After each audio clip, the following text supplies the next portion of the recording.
So have you seen all of Tiger King? Oh yeah, yeah. It's a wild ride. It's the most Florida show I've ever seen. It's also mostly in Oklahoma, but it is the most. Is it really? I thought it was in Florida for Yeah, some Joe reason. Exotic lives in. I think it's Oklahoma. I could be wrong, but it's like Oklahoma or Utah or something like that. For some reason, I feel like it was all somewhere in like Florida, Yeah, it has like it in has Myrtle that vibe Beach. about it.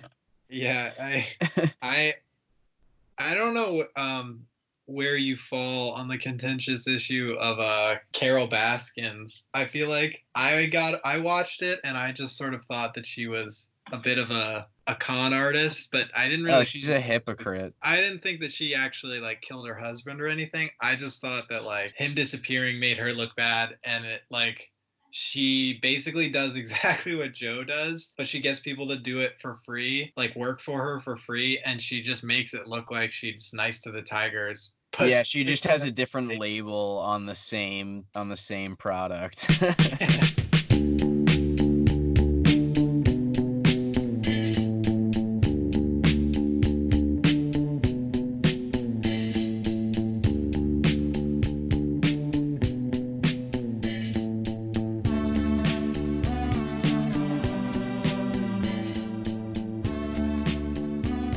Welcome to Strange Conversations, where rock and roll isn't dead.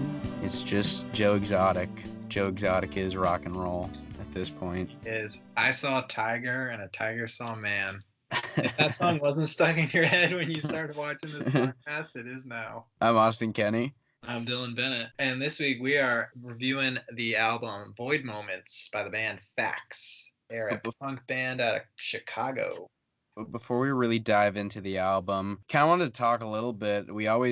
Genres are such a casually dropped thing within music, and we just wanted to talk a little bit about what post-punk is, because it's a genre that'll probably come up in a couple future episodes and things like that. And, we want to try to really flesh out what these genres are and not just say random words. Yeah, we do. We do a bit of assuming fancy on the part of our audience that they kind of understand exactly what we're talking about. And so we want to take a step back and just kind of dissect what we mean when we throw around the term post-punk, because we've definitely mentioned it in previous episodes. We've definitely used it as a sort of like a measure of, this album is more post-punk than this album. And if you don't really know what that means or what the difference between post-punk and maybe hardcore, if you've heard that term, it can get real murky waters. Hopefully we're going to get more into like a lot of genres as the show continues. Today, this episode is post-punk. Yeah. And for me, when I think of post-punk, I guess the first band that really jumps to mind is obviously Joy Division. I think they really are like they're kind of like the monolith, like the 2001 Space Odyssey of like before and after. I think when people are talking about the genre of post-punk, because while there were bands that might have like been contemporaries of them, and there might have been maybe a few albums in the genre that came out before them, I don't think any band really set the tone quite so meticulously and influentially as Joy Division did with 1979's Unknown Pleasures, which I think everyone would recognize the album cover if they saw it. Not everyone might recognize songs from it, but I think everyone has probably seen the t-shirt at the very least. And really what that sound kind of is too is just it's sort of dark, bass heavy, I would say too. The singing is usually morose. Yeah, very talky, singy kind of. Not talk. Yeah, a lot of bands do it differently, evolved in different ways. Ian Curtis in Joy Division had a really like kind of dark, deep sort of voice. But that's, not all post-punk bands, but I think a lot of bands do try to emulate that a little bit in their sound. Yeah, for sure. And that's the cool thing about what I've always liked about post-punk is that while there is sort of like a set of things that like might define the genre, because it's really a genre about what what it's moving away from and not necessarily what it's based on, I think is why there's so much experimentation and so many different things folded into it, and why it's had a lot of lasting power. Personally, I think that punk and just straight up punk, while I'm not really like a hardcore devotee, I'm interested by like Black Flag's music. I think a lot of like the '80s, like early hardcore stuff is really interesting. I really do think that most punk and hardcore, and especially like pop punk, is just super, super stale, super lame, and just like seems really forced. Where I think post punk really has carried the flag of the sort of the original ethos of punk and kind of breaking barriers in music and folding exciting and even sometimes frightening sounds into the mix. And I just think that like that's my personal taste. I've never really particularly vibed with a lot of contemporary, especially like hardcore and metalcore and like screamo. But I absolutely love and adore post punk, and I think some of the best music being made right now is just really adventurous post punk or post punk heavily influenced bands, because it really covers a wide range, everything from electronic music to noise to kind of avant-garde and minimalist stuff. Like there's so much under the umbrella of post-punk that I think it's a very fertile genre, and has Yeah, for a really long time. like I really think it even plays so heavily into shoegaze too, Yeah. another like huge genre that we'll definitely be talking a lot about throughout the show. But it's, you know, just a lot of these heavy sounding songs with a lot of experimental noise and experimental singing and things like that. Just yeah, I think you're right where they're really trying to capture the punk ethos in a much more subtle manner that I tend to gravitate towards a little bit more, because I guess that's just how I am. But yeah, it's a more interesting genre than a lot of kind of pop punk and modern punk, like you said. Well, one thing I think is cool is kind of like the American British split.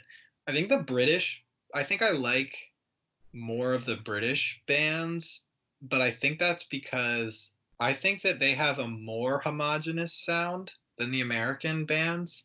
I think that there are only a few like American bands that I could really say are like full on post punk in like the 70s, sort of like late 70s era, and more kind of flowered out into the 80s. But the 80s group of American artists really ran with it and like all had totally different sounds and were really kind of creating new sounds. Whereas I think like the British bands kind of all fell under that sort of Joy Division or Joy Division esque sort of sound. Yeah.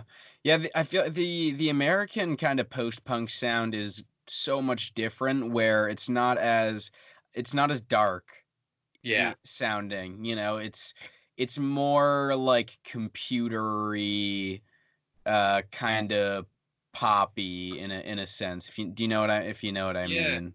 Yeah, Like you get a little more of the, I think especially how influential the Talking Heads were. You get more of like a funk and sort of groove, um, and a playfulness. Like if you think like Devo, you sort of get this kind of playful, kind of yeah, glitchy, almost sort of like um, anti anti groove sound to some of their music. Like one of my favorite Devo songs is actually they do this great cover of "I Can't Get No Satisfaction" that just like totally strips down the hook and the groove of that song and makes it this weird sort of robotic like twitchy sound. And because you recognize like the song you're hearing by like the lyrics, it's so weird to hear how much they've deconstructed it that I honestly think it's like a litmus test for like how a good cover should be. Like the song should be like recognizable, but it should be so completely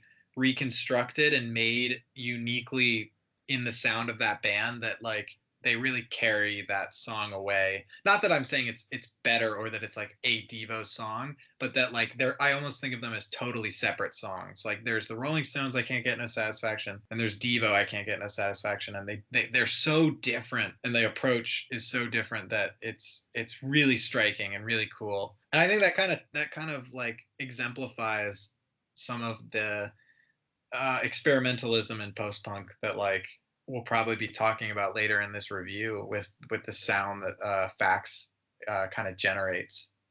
Another one of my favorite post-punk bands is a UK one, has to be Wire. Their album Pink Flag is, I think, just one of like the coolest albums.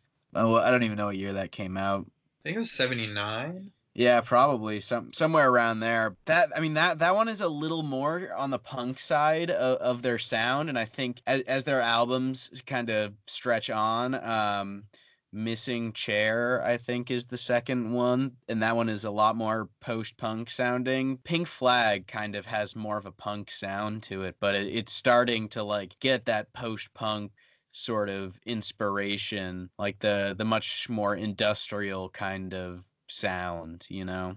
Yeah, and really really odd and sort of like interesting flourishes in songs like that I think that like other punk bands like wouldn't have done at the time. Like I think about like Strange, that song is so good, but it's got the really weird sort of like kind of haunting screech kind of towards like the back end as it, Yeah.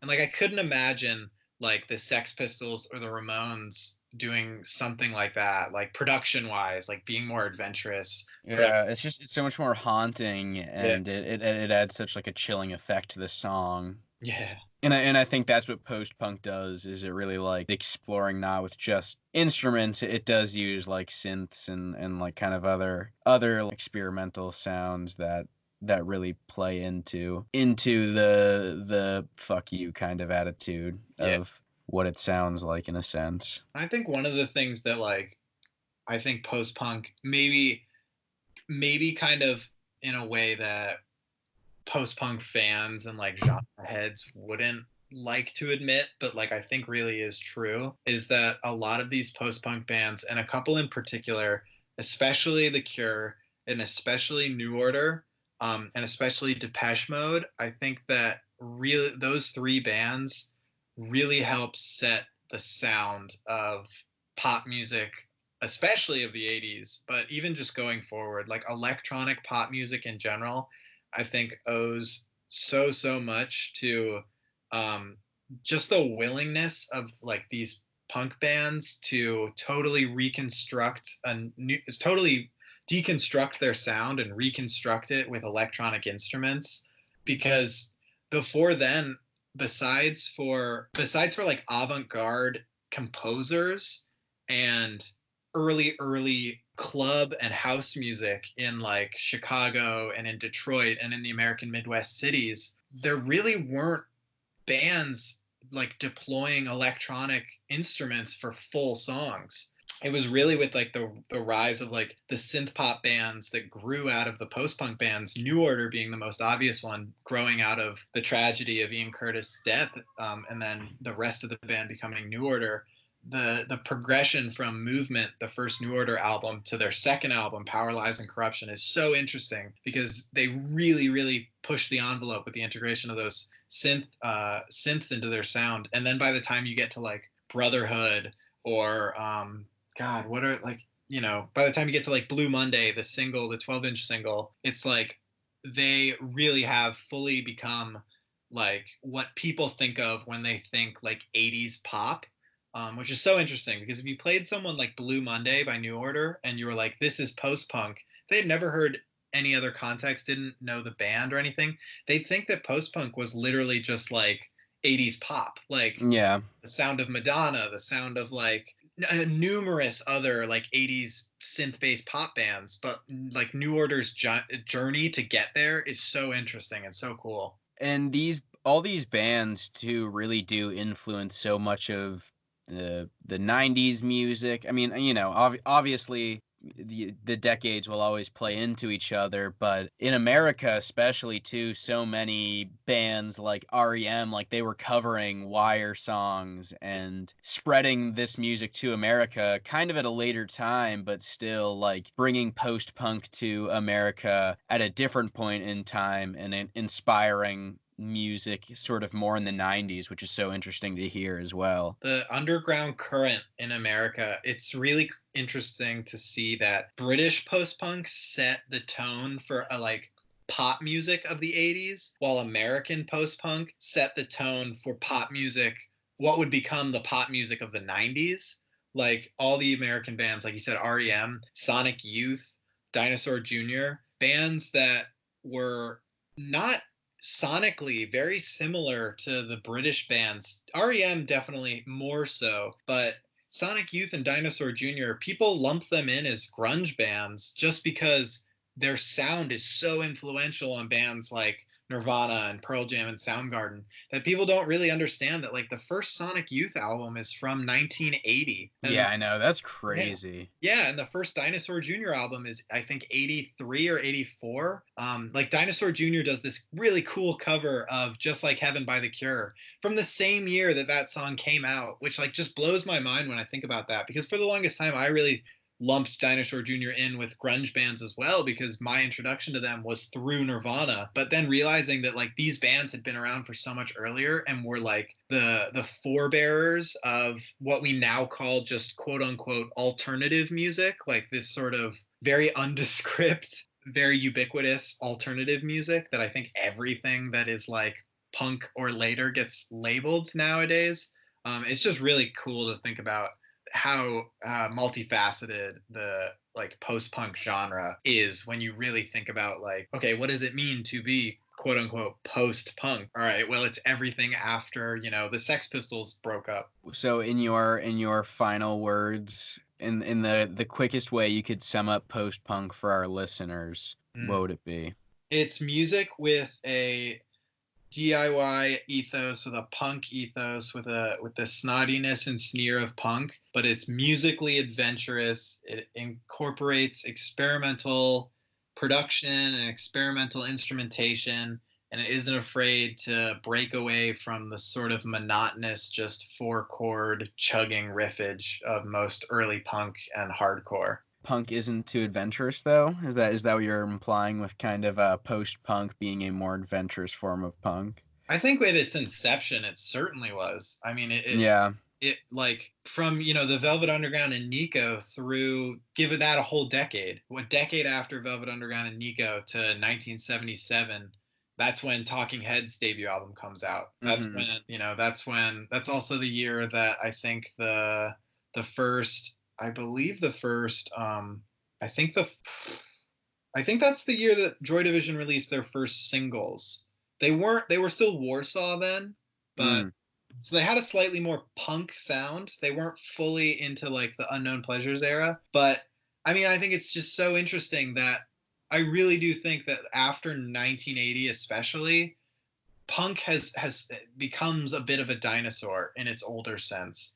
I think that what Black Flag and what we're gonna have to edit this part out as I blank on and Minor Threat, what the sort of the early hardcore bands did is they just ratcheted up the masculinity, the machoism, and the anger of punk, but they kept the music structurally relatively the same. They just made it faster. And now that's why you like most hardcore and most contemporary like hardcore and punk and pop punk, it just sounds so much like the Sex Pistols. If anything, it just gets faster and faster and faster, where it borderlines on thrash or like speed metal. Not that those genres aren't adventurous, they just aren't necessarily my bread and butter. They aren't what interest me. Yeah. So like my, you know, what I find satisfying is post-punk and the different ways in which these bands, new and old, find ways to just tear apart the fabric laid down by that first decade of punk, and find new ground to like build new sounds on. FACS too, I think, is a perfect example of an interesting take on what modern post-punk can be. Yeah, it's a sound, a band that I think does a really cool job of folding. I think it's the two most obvious sort of genre markers would be post-punk and shoegaze. This band is really folding those together in a really cool way, in a very atmospheric way. Um, this is their second album. Their first album came out. Their previous album, yes, was in 2018. It was called Negative Houses, and I'm not positive what label that album was released on, or if it was a self put out release, but I do know that this album is put on Troubled in Mind Records, which is a really great label based in Chicago that I first heard about through another Chicago post-punk band called Negative Scanner that have two amazing albums, and I have one of their albums called Nose Picker that's just really good, sort of straddling the line, honestly, between just straight ed punk and then post-punk, but is really good. Garage sort of punk, post-punk, female-fronted band from Chicago. And so that's how I first heard of Troubled in Mind. And then when I saw this band FACS quite a bit later, and saw that they were putting this album out on Troubled in Mind, I was like, I gotta give them a shot, because Chicago has been producing a lot of really, really good bands lately. And I feel like they haven't really been getting credit for that, at least in like indie rock discourse. It seems like a lot of hype is put on Boston, obviously, like New York City always, and California, but there are so many great bands, like new great bands coming from Chicago. Definitely one of the more interesting sounds that we've had, up there with the Wasted Shirt one. I think this is one of the more interesting sounds that we've had on the show. The other albums, Fundabar and Stephen Malcolmus, weren't like anything too crazy. I think this is something that's really interesting, and enjoyed a lot of the tracks off of this. I don't know if it's one I'm gonna listen to a ton for a like, you know, sort of modern post-punk album. I think this is something really interesting. I think that I totally agree with your summation that this will be for viewers, I think that, or for listeners, this will be an album that might challenge some people in just that it isn't structurally, I think, what people would expect when they go into like an album or into a song. Even a lot of this album is it's very just wandering and sort of almost like soundscapes. There are definite songs. I think they're really like, there are 3 or 4 like songs, and then there are a lot of longer passages that are like these shape-shifting soundscapes and like dense atmospheres of guitar and drum and bass and textures made by like effects pedals and synthesizers, and they don't really have the same sort of identifiable qualities of like a song, like a bridge, chorus, hook, verse, like those type things. But they definitely are, they're an interesting listen for sure for people who really aren't aren't familiar with like the world of like shoegaze or noise music or post-punk. I think give this a listen. I don't think there's anything that's particularly off-putting about it. Nothing that's like abrasive. Nothing that you have to really brace yourself for. But it won't be a breezy listen. I think it will be like a challenging listen. I really enjoyed it. I really, really love the 2 singles they put out before this album came out, Teenage Hive and Casual Indifference. I still do think that those are the 2 best on the album, and they're also the 2 most identifiable, straightforward songs.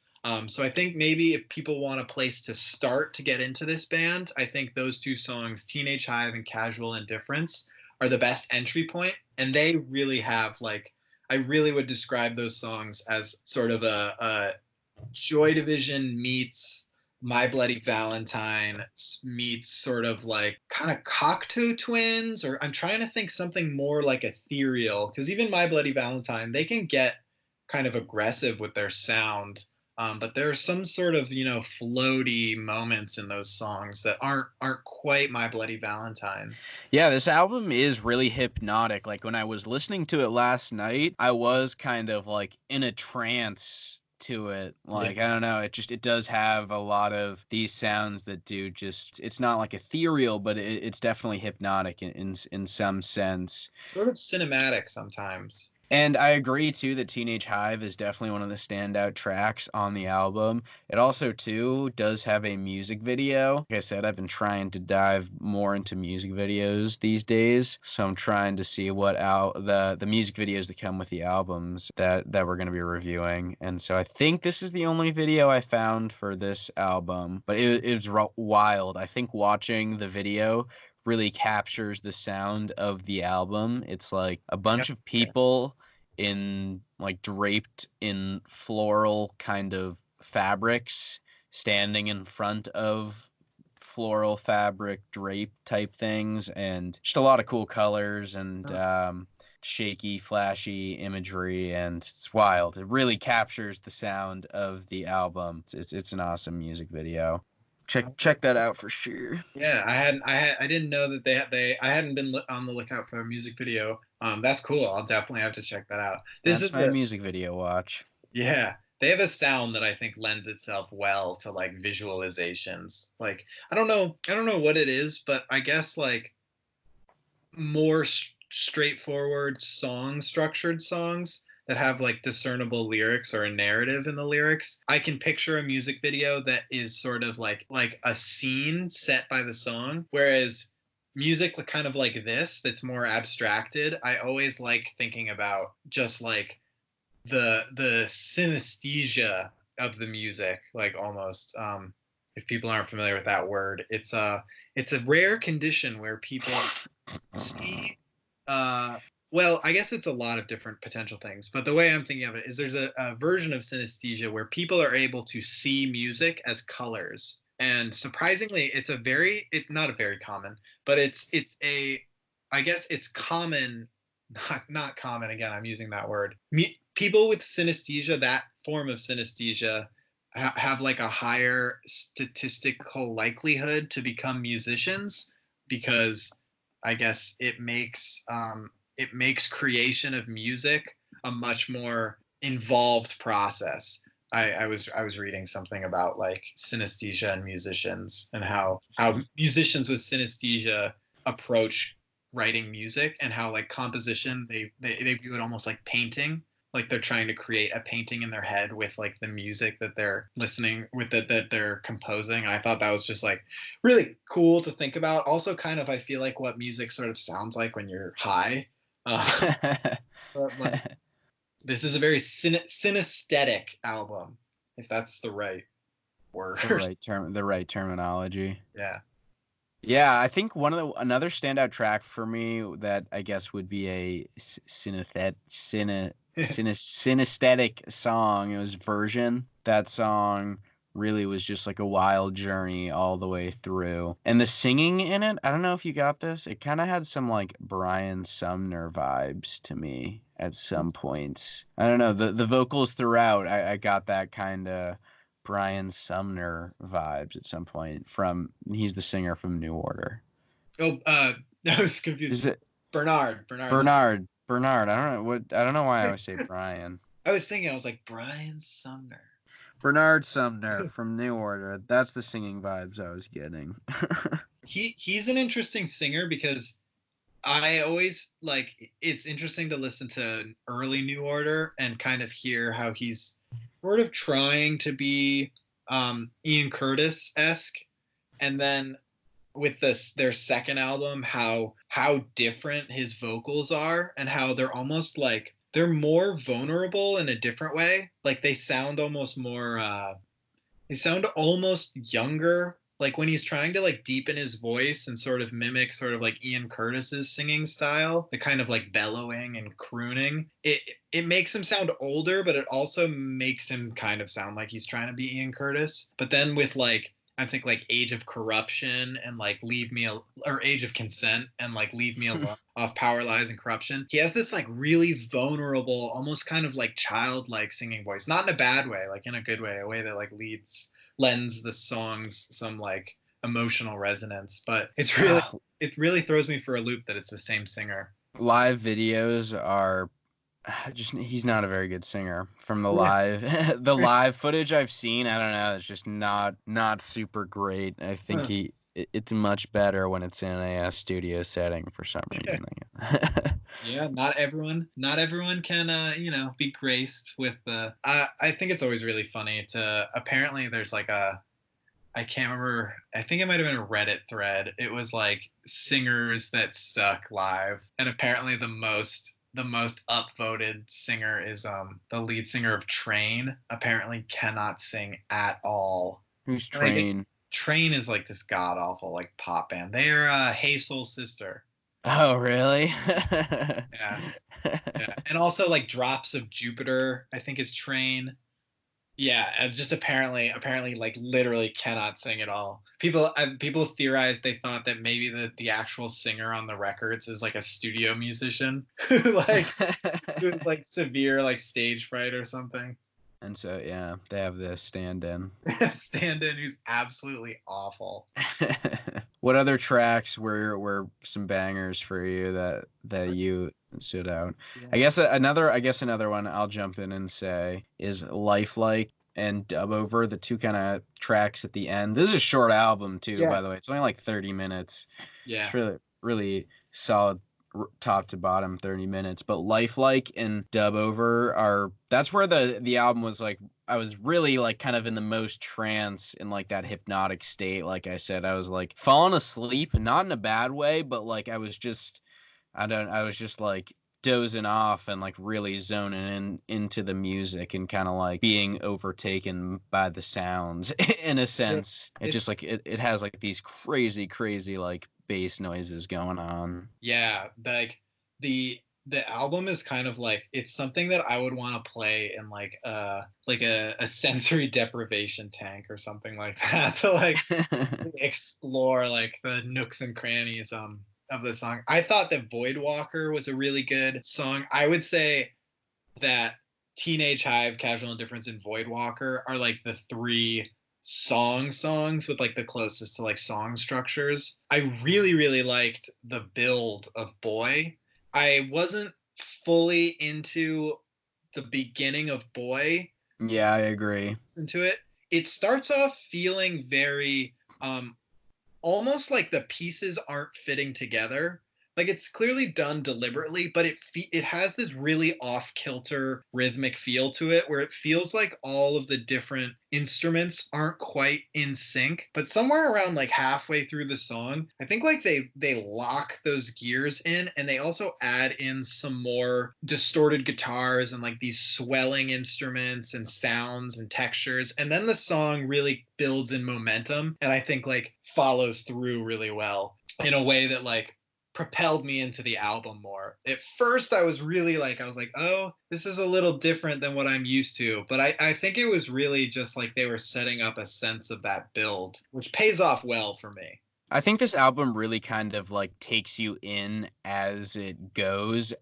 Like you said, Boy really does kind of start off abrasive and really jarring, but as the album kind of progresses, it really starts to like cradle you and take you into that like we keep saying trance or like hypnotic state. Like as the album goes, I think it really brings you deeper into its sound, and like I found that I was more accepting of the album the more that it like went through on my first listen. And then like as I kept going back, I was more open to listening to a lot of these songs and like knew more what to listen to in these tracks. Yeah, I agree. There's songs that like they really they do dividends on like second and third listens. Like they're interesting and intricate enough that it's really cool to try to peek under the hood a little bit of like the production and try to find like new things to sort of focus in on like on the listen through. And I think it's something that I want to try to do on like an album level, listen to it all the way through a couple times and try to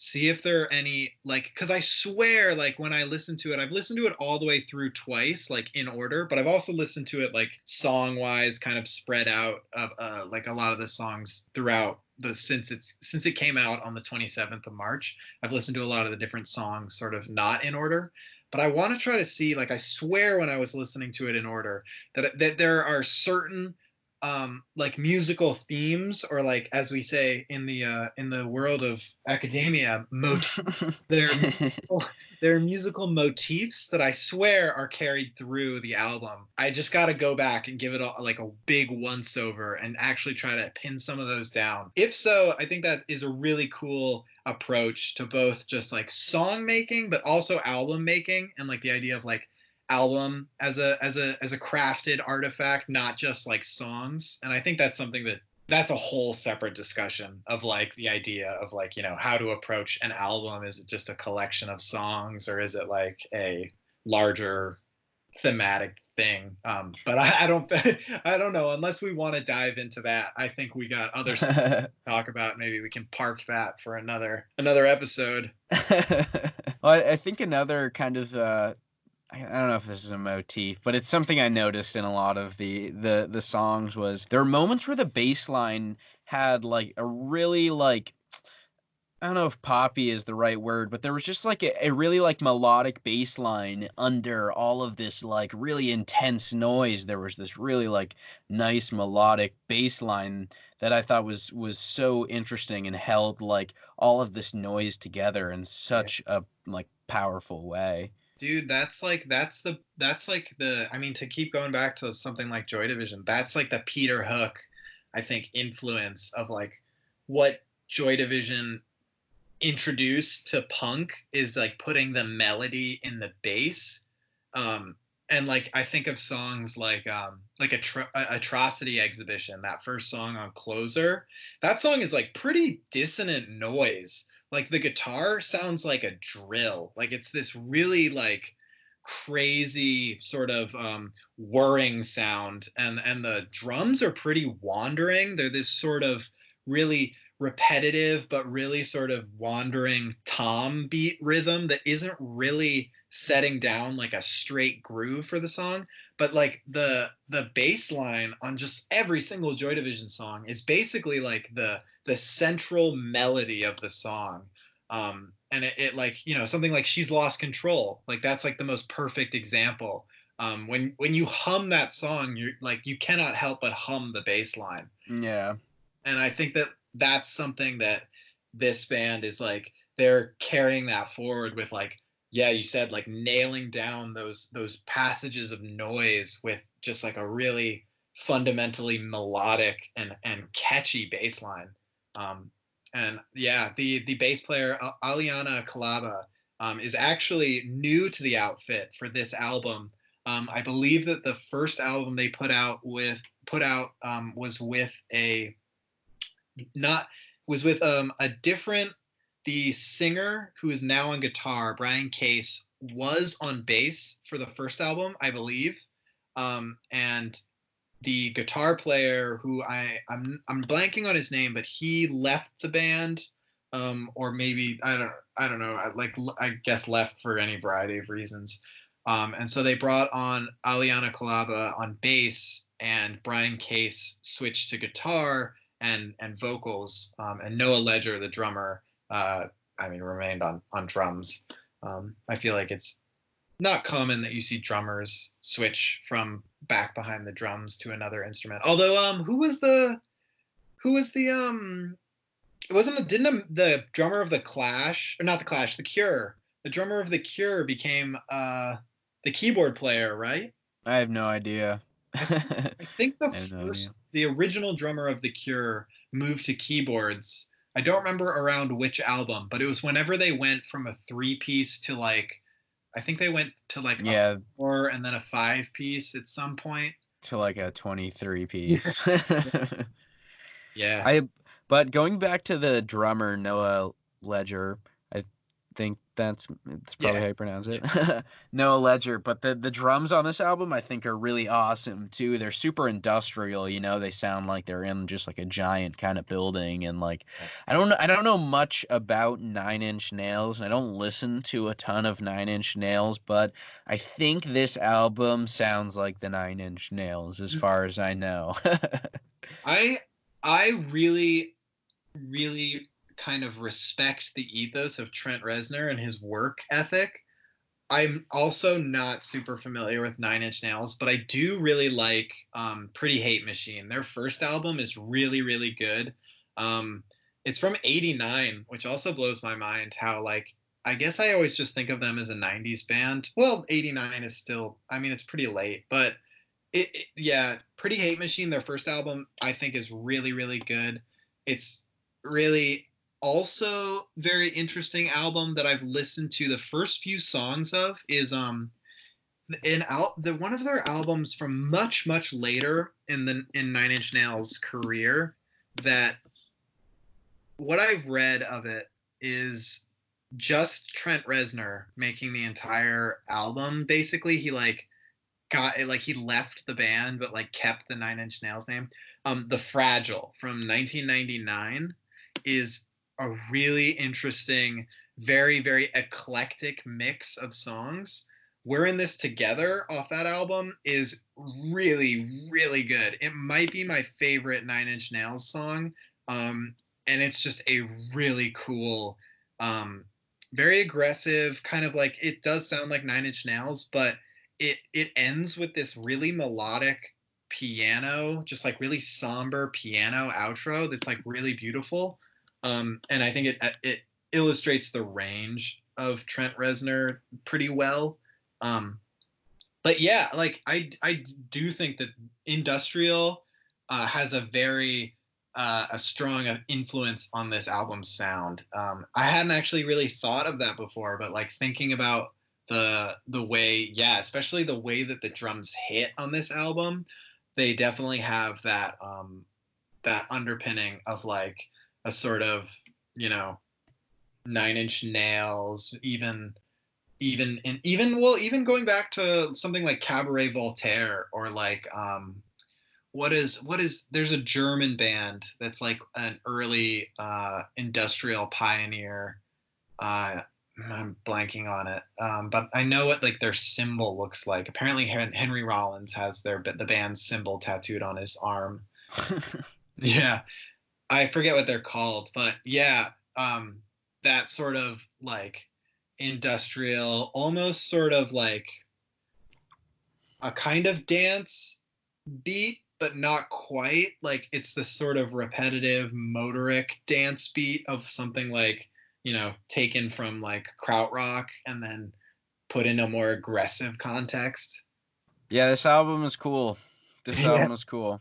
Yeah, there's like so much to talk about that and I think that's the best way just to kind of sum it up. It's something that I think people should just listen to. Yeah, I think it's got a lot of really cool influences, and it's really like a culmination of a lot of different sounds, and it's definitely it's something unique. Been a pretty solid year for 2020. I think, I mean, even all the albums we've talked about, I've like, you know, I've enjoyed to some degree, and so, you know, it's so far 2020 has been, at least for music, it's been all right. Not for live music, but at least for getting it right into your ear holes, it's been pretty good. Most efficient delivery system, straight to the ear holes. That's what I'm all about. We should probably take a quick break and maybe tell people to follow us on Instagram and stuff.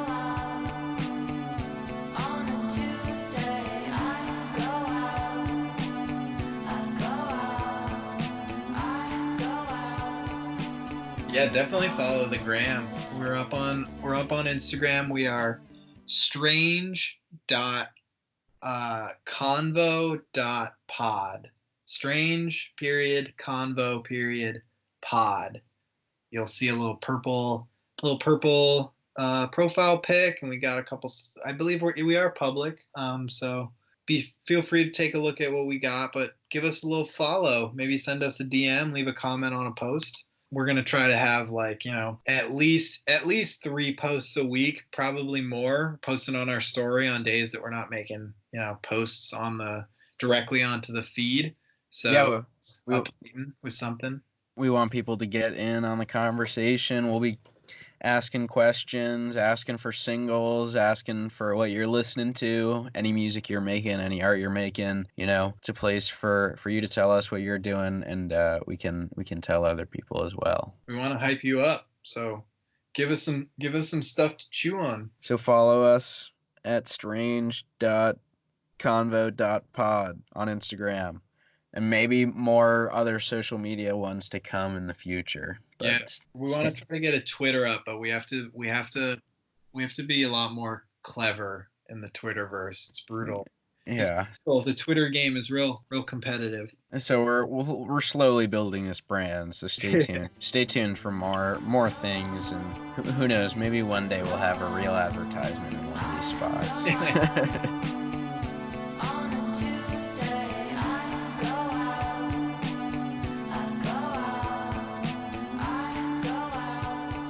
Honestly, though, this week there aren't too many hot singles in my area. I don't even know if I'd consider this a single so much, but it's the biggest release I've been most excited for this previous week was Ty Segall did a Harry Nilsson cover album for free on Bandcamp. It's called Segall Schmeagol, and it's just got a couple tracks on it, a couple Harry Nilsson covers, and it's just that good Ty that I love. I like when he covers artists that he likes because he just has fun with it. Like the whole T-Rex album that he did is really, really rocking. I don't know if you've ever listened to that before, but it's just a really cool take on a T-Rex and in a Ty kind of sound. And he did the exact same thing with this little EP. And Coconut and Gotta Get Up are like the two Harry Nilsson songs that most people probably know, and Ty covered and like made super duper rockin' tunes. Yeah. It's kind of that sound that I hope he is moving back towards for his next couple albums. That Gotta Get Up song, I hadn't heard that song since Russian Doll. Russian Doll. Yeah. I didn't realize that this was the artist who did that song, and I listened to it and I was like, oh God, it's in my head again. But yeah, it's really good. It's a really, really cool cover. And the Coconut, like, it's so fuzzed out. It's like such a, like, it's and not. And he does that, like, deep, gruff kind of voice. Not the kind of artist I would expect Ty to, like, to cover. But he does a really, really good job. And, like, a really good job of making it his own, too. But in a way that, like, you realize you're like, oh, yeah, these are these, like, really silly, chirpy songs like that I've heard so many times in so many places before. But Harry Nilsson, I guess, is just a huge influence in the '60s when he was out. A ton of people were listening to him. I don't really know too much about him. I only know a couple songs, and I've listened to I think it's Nilsson Schmilsson is one of his albums, and I've listened to it like once or twice, and it's really good, really, really good music. And so I can understand why it'd be a Ty influence for sure. But it was a pleasant surprise to see this pop up on my feed, like free Ty album. Like, heck yeah, I'll take that. Yeah. These artists, the Orange County artists, they have a reverie for like the real obscure 60s artists. I think of what's their name? The OCs do a cover of a West Coast. It's like crap. What is it? It's like the West Coast experimental pop art group or pop art band or something like that. And I think they've only got like a couple albums, maybe even just one album. But it's the song, if you've seen Isle of Dogs. It's the one that hurt you, I won't hurt you. Sees do a cool, like, kind of fuzzy lo-fi version of it. But one of the things that I found out, I was watching an interview with John Dwyer. It was with Nardwar, and he's like a couple years after we did that cover, a friend of mine was like, you know, the singer. Yeah, I was just gonna say that. I didn't want to know if I was gonna break the news to you, but yeah, the singer's like a pedophile or something. It's like that totally makes that song so creepy. Yeah, I can't really like listen to that song anymore because I'm like, oh gosh. No, it's so alarming. It's like something that, like, I feel like Buffalo Bill would sing to someone in his basement. Yeah, it's just like kind of chilling to listen to. Yeah. Were there any other singles for you this week that came out that? Yeah, there was one. Well, I guess there was one single and one album. There's a pretty solid 2 songs from Rolling Blackout's Coastal Fever, who are they're an Australian band. They sort of have they kind of have a sound that I kind of think is like War on Drugs meets like REM. Like it's a more jangly guitar based, but very sort of like, I don't know what it is about the War on Drugs, but they have this sound that is like very conducive to listening to in moving cars. It's like it's like heartland rock, I want to call it.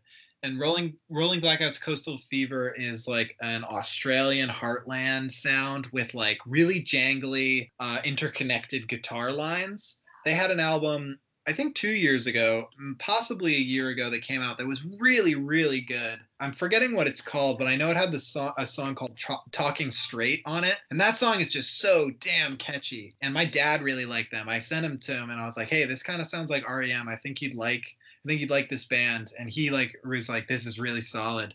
And so they just released a single this last 6 days ago, or a couple days, maybe a week ago, called She's There. The A side is the song She's There, and the B side is Cars in Space. And it's just really, really good. It's more of sort of the sound of what Rolling Blackout's Coastal Fever does really well. And it's got me excited for whatever the album's gonna be. I'm not sure when exactly it's coming out, but these 2 songs are really solid. I think if you like Courtney Barnett, if you like the War on Drugs, if you like REM, if you like REM's slightly more like produced stuff, like from Document to like Monster, I think that you'd really like Rolling Blackout's Coastal Fever. Just really solid music.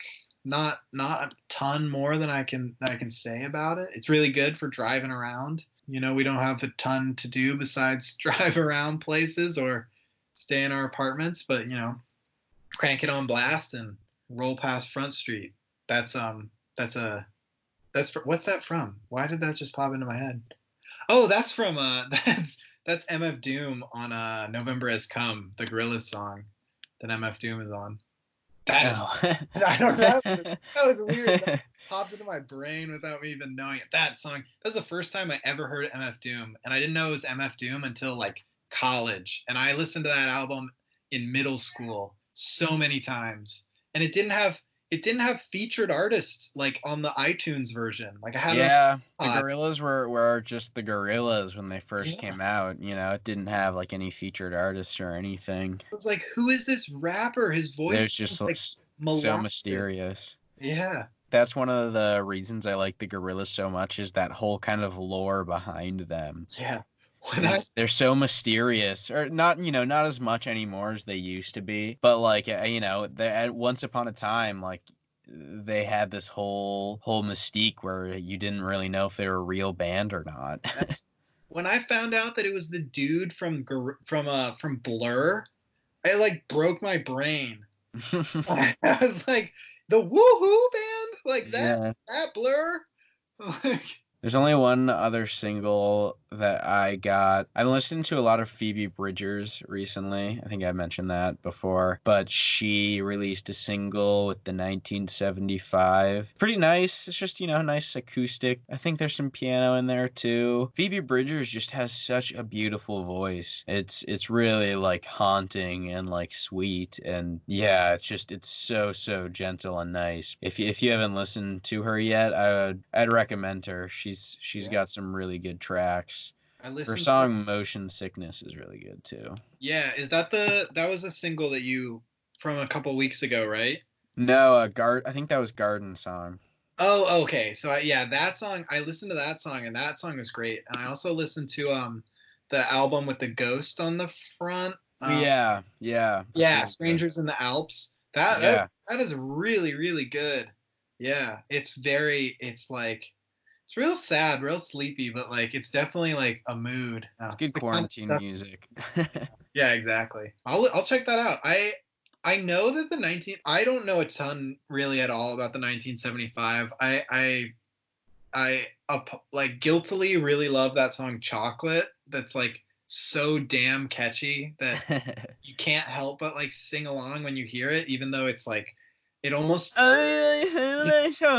it feels like it's bad for you how like catchy it is. Like it's like eating something so sweet that it's like, oh my gosh. I know that their album from 2 years ago or maybe a year ago, it actually got like really, really good reviews. And I like the 1975. I listened to them ever since high school. Really, their like first album. You know, I've been in on them since they were like just starting out, like before they were cool and was like whatever, been to them since 1975, right? Yeah, exactly, dude. No, I do enjoy them. I haven't like kept up with them as much, and I haven't like really listened to them as much as I used to. But I've always like had respect for them as a band, and I think as far as pop bands go, I think they're a really interesting and unique pop band. Yeah, yeah. I gotta check out their last album because I like. I think some publication gave it like the best album of the year. It was like a British Oh publication, wow.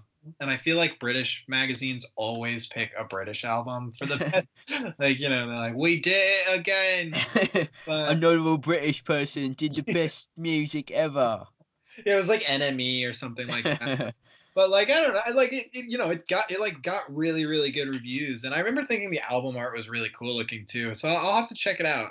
Because They've they released are a they've bit. released a couple other singles for whatever album they're coming out with that are they're cool. There's one that's like a pretty like good punk song, honestly. So yeah, it's always interesting how they kind of like mess around with their sound. So that's why I have respect for them. They're always willing to try something new and different. Yeah, I'm all about that. I mean, like probably the opposite of that end of the spectrum of like a pop band that I had like the utmost respect for and then absolutely lost it was I absolutely adored Coldplay. Um oh my God, middle school. Yeah, I did too. Oh I my God, I can't lie. I still think that like everything from Parachutes to Viva La Vida is like just solid. Just Dude, I had the Viva La Viva CD in my yeah, CD player, and I would it bump the heck out of that. Strawberry Swing on Viva La Vida. God damn, that song makes me cry. It makes me cry even more to think about how badly they freaking sold not even sold out because they're already super popular. Just like, I don't know what they did. They just like decided one day, they're like, you know what? It's like Just Weezer. They just like get boring and bland. it's like Weezer too, they just decided like, you know what? This is what we are and we're gonna stay as this forever.